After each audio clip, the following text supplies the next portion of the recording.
Hi friends, welcome back. நான் உங்கள் விஜய் நித்யா பேசுகிறேன். இந்த பதிவு எதுக்குன்னா, என்னுடைய பழைய யூடியூப் சேனல் வந்து ரெக்கவரி பண்ணி எடுக்க முடியல. அதனால் அது ப்ராசஸில் தான் போயிட்டுருக்கு. இப்போதைக்கு இன்னொரு சேனல் நித்யா 2.0 அப்படின்ட்டு ஒரு சேனல் ஓப்பன் பண்ணியிருக்கேன். இந்த சேனலுக்கு சப்போர்ட் பண்ண மாதிரி எல்லோரும் சீக்கிரமாக அந்த சேனலும் சப்ஸ்கிரைபர் பண்ணிவிட்டு சீக்கிரம் வந்துடுங்க. நம்ம சீக்கிரமாக சந்திப்போம். ஆனால் இந்த சேனல் வந்து என்ன பிரச்சனைன்னு நீங்கள் கேட்டிங்கன்னா, சேனல் வந்து ஃபோன் வந்து ஃபுல்லாகவே இந்த ரீசெட் ஆகிட்டுட்டு, அதுக்கப்புறம் வந்து என்ன ஆச்சுன்னா, கோட் நம்பர்லாம் வந்து என்னோடய ஃபோனுக்கு தான் வருது.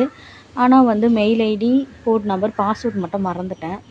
அதுக்கப்புறம் வந்து ஃபர்கட் பாஸ்வேர்ட் போட முடியல. ரெண்டாவது வந்து என்னோடய மெயில் ஐடிக்கே என்னோடய வெரிஃபிகேஷன் கோடு வந்த பிறகு என்னோடய மெயில் ஐடிக்கே மறுபடியும் ஒரு கோட் நம்பர் வருது.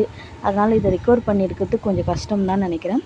எல்லாம் இப்போது நான் இந்த சேனலுக்கு சப்ஸ்கிரைபர் பண்ணிக்கோங்க.